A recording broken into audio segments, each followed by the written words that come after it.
Greetings and welcome to Reviews That Burn, Series Reviews, part of Books That Burn.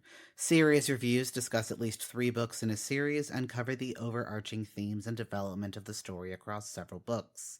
Powerful noble families known as the Beat of Fours, answerable only to a ruler and the mysterious godlike fae, scheme and squabble amongst themselves and go to war for the chance to put one of their own on the throne. But the fae might be pulling more strings than the nobles realize, and they definitely have their favorites. A series of love stories loosely centered around the political crisis that led to the current ruler, featuring oblivious librarians, crafty though loving kings, an innocent half-fae noble, a legendary outlaw turned conqueror, worried warriors, clever guards, and an infamous beauty. Publisher: independently published.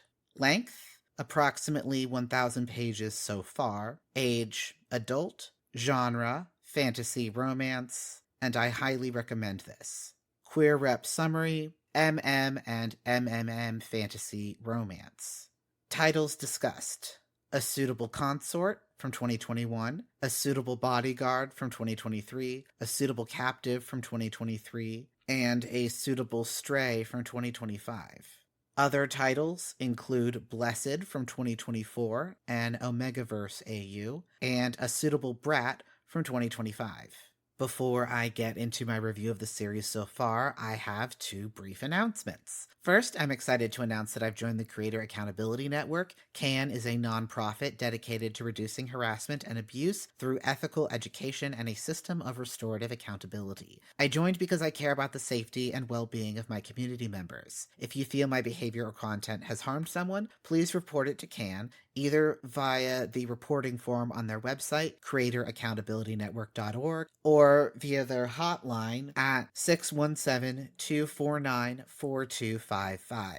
They'll help me make it right and avoid repeating that mistake in the future. CAN also needs volunteers from our communities to help with their work, so if you have skills you think would be helpful or time and a desire to help, please visit their website to find out how you can volunteer. Most importantly, get the word out to other creators who you think would be interested in getting credentialed. Help us build safer communities together. Second, the Suitable Verse has a new entry. I wrote and recorded this before the November 5th release date, and patrons get this review early, but by the time this is posted for everyone else, the new novella, A Suitable Brat, will be available. I reached out to R. Cooper and confirmed that this won't be the end of the series. In my series reviews, I've left open the possibility of reviewing a portion of a series that is ongoing, as long as there are at least 3 books available at the time. In this case, there are 4, so I'm proceeding with my post in its original scope. If this series sounds like your thing, there's already more for you to read. Minimal spoiler zone. Series premise. Each of these stories follows an Achillean romance from the point of view of someone who is not expecting to be desired by anyone, let alone by the person or persons who endeavor to show them just how much they are cherished. Each is told from one person's perspective, generally whomever is the most neurodivergent coded in the potential relationship. This character will also be either closely or distantly descended from the Fae, who have taken an interest in the kingdom where the books are set. This allows for a slow burn feeling without padding the page count to achieve it. I'm fond of books which show someone figuring out not just what they want, but how to go about it, especially in the context of a relationship. R. Cooper treats these relationships as ongoing conversations, where words, actions, and body language combine as communication. Different characters need different things, and even among the variously oblivious protagonists, there are degrees of understanding, knowledge, and context which they are quicker or slower to realize. This series is very queer, set in what appears to be a queer norm world where polyamory is accepted and implied to be relatively common. Thus far, sexuality or orientation have not been remarked upon as anything significant, and this trend seems likely to continue.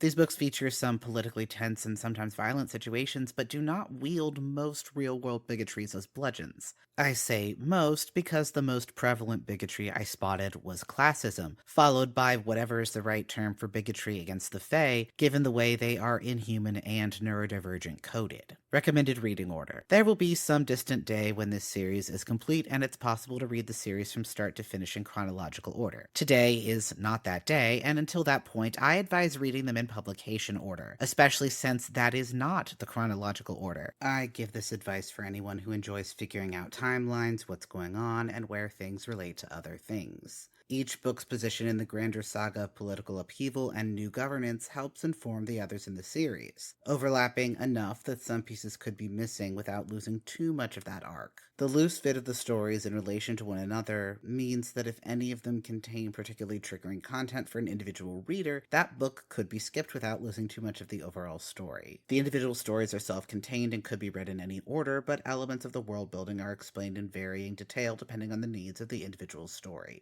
I enjoyed the revelatory feeling of figuring out where the second and third books fit in relation to the first, though I do not consider that information to be a spoiler for any of the stories involved. Instead, they allow for a sense of context and history in this fictional world, and for excitement as the pieces come together for the reader.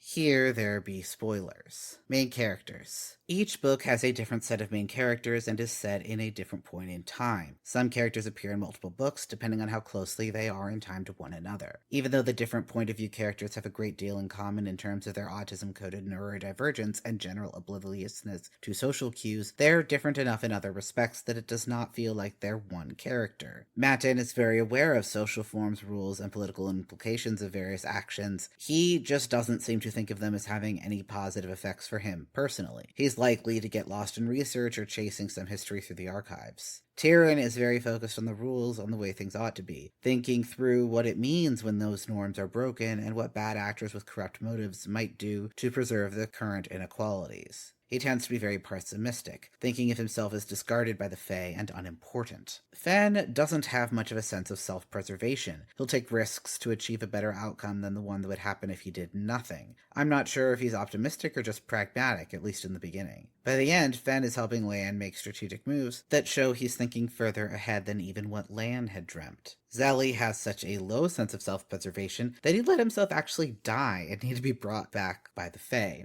Character twists. In A Suitable Consort for the King and His Husband, Matin is a librarian and advisor to the king, Arden. When one of the nobles suggests the king marry again, said while his husband Mill is in the room at Arden's side, the king takes the suggestion seriously, and asks Matin to help him choose someone. Matin adores the royal couple and the story of their romance, so he compiles a list of potential spouses who would meet the political goals of such a union without being slighted by being a lower priority as the new member of an existing marriage. Despite meeting all the criteria he outlined to Arden and Mill as being relevant for compiling the list, Matin doesn't for a moment consider putting himself in as a candidate. It turns out that Arden and Mill have already been interested in Matin, but were worried his apparent lack of interest was because they were too old for him. Arden asks Matin for advice on courting, and then he and Mill proceed to follow all Matin's advice on Matin, who still doesn't realize what they are doing. A crisis at the palace forces the issue when Matin is in danger, and Mill and Arden rescue him, bringing him to their bedroom and providing a space for a conversation, which finally clears up the various confusions about each person's actions and intentions.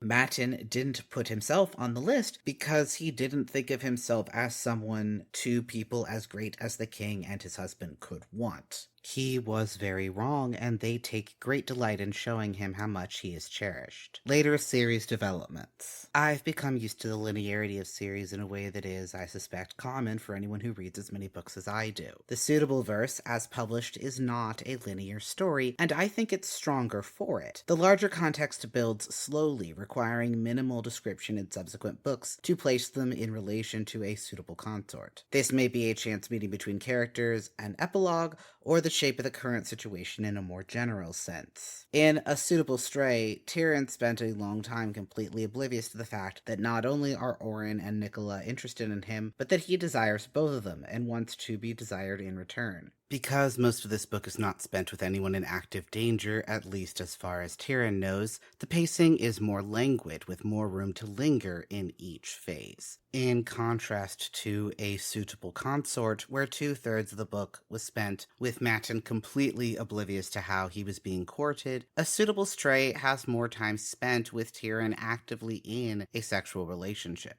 This is while somehow taking even longer to realize that the way Tyrion has become entangled with Orin and Nicola means that he is not just pleasantly passing time with them, but in love with them and wants the three of them to be together. In A Suitable Captive, Fen offers himself almost immediately to the so-called wild dog, seeming to accept the idea that Lan, as he prefers to be known, might use his body in the course of that captivity. Fen is hoping for no more than that it would be a better version of the fate he had avoided by running away and accidentally getting captured in the first place. To me, it seemed fairly obvious that Lan was interested in Fen, but without quite using this language, he was mindful of the power dynamic between them. Lan is as powerfully averse to taking advantage of Fen as he is attracted to him. Gradually, they negotiate the space between them, growing to understand each other better. Over time, that new understanding eases their communication, which in turn allows for their physical situation to become more intimate in a way that is meaningful to both of them. They built a personal ritual that is unique to them and took part in a long-established ritual from Fen's mother's people. Series themes include difference and belonging, found or chosen family, and obligations of care. There's a focus on communication and the importance of paying attention to both speech and silence, of noticing when someone isn't all right. Fae heritage is used metaphorically for a blend of real-world characteristics for which people are often marginalized, but as a fantasy analog, it carries very little of the baggage which would accompany its realistic counterparts. As with any marginalization, the Fae-touched protagonists have different reactions to their various levels of Fae heritage. This heritage manifests unevenly, giving them smaller than human average stature, but also some flashier differences, such as hair which moves of its own whim and eyes which rapidly change color. Their Fae-touched natures were a very minor detail for Matin in A Suitable Consort, but a very important part of A Suitable Captive and A Suitable Stray.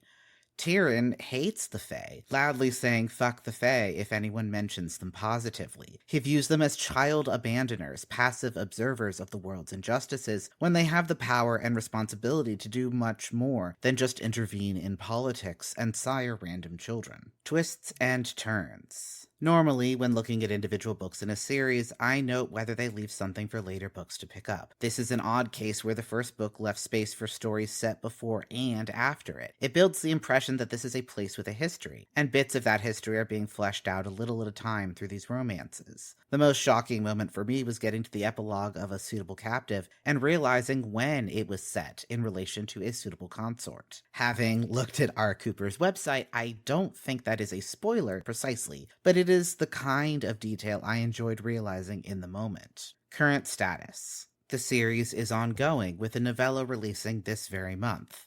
I don't know how many books are planned, and I don't think it matters, not to me as a reader. These books are a delight, and I will read as many of them as R. Cooper writes. The open structure distributes the narrative weight until there's a lot of room for more stories to fill the vacant space. A palace has a great many people in it, with the whole country being larger still, which would allow for many books taking place even before the timeline is considered. The earliest book so far takes place several hundred years before the events of A Suitable Consort, and there have been several mentions of when the old queen was deposed. This might not be an ideal setting for a romance, but this series is no stranger to love amidst tragedy. If you like this, you may like One Night in Heartswood by Emma Denny and The Thief by Megan Whalen Turner.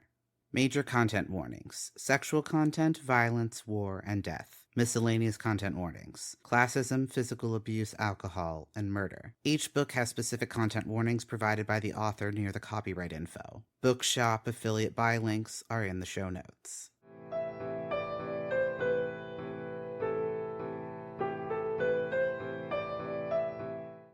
Reviews That Burn is a review blog which accompanies the Books That Burn podcast.